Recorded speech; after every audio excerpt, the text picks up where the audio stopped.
Eddie Howe got everything spot on as Newcastle defeated Everton. It was the biggest and most anticipated selection call of Eddie Howe's Newcastle reign so far, and, to no surprise, it was not well received.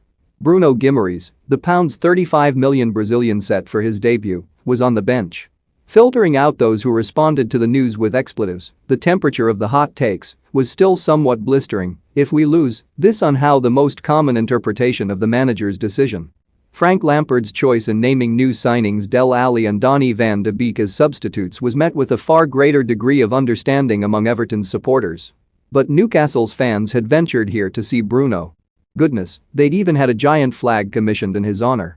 The player, too, had ramped up expectation on the eve of the game when likening himself to Xavi and Andres Iniesta and declaring that he was here to win the Champions League.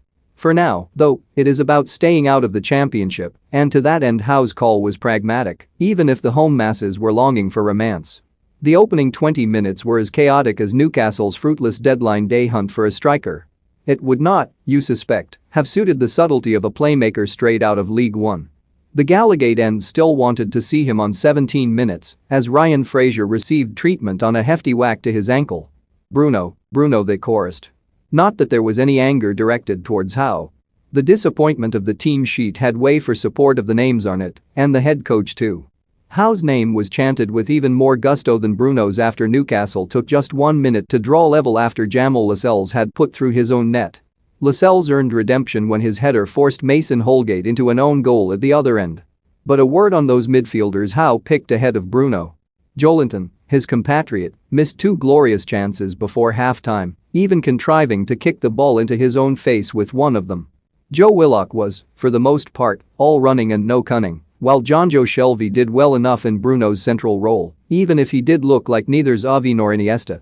But, in the wider context of the team, the trio worked, and work hard is exactly what they did. For Everton, Ali was introduced on 25 minutes for the injured Andre Gray and did nothing to impact the game. Van de Beek arrived just before the hour and was equally anonymous. That pair best get used to the bench on this evidence. By then, Newcastle were in front thanks to Ryan Fraser.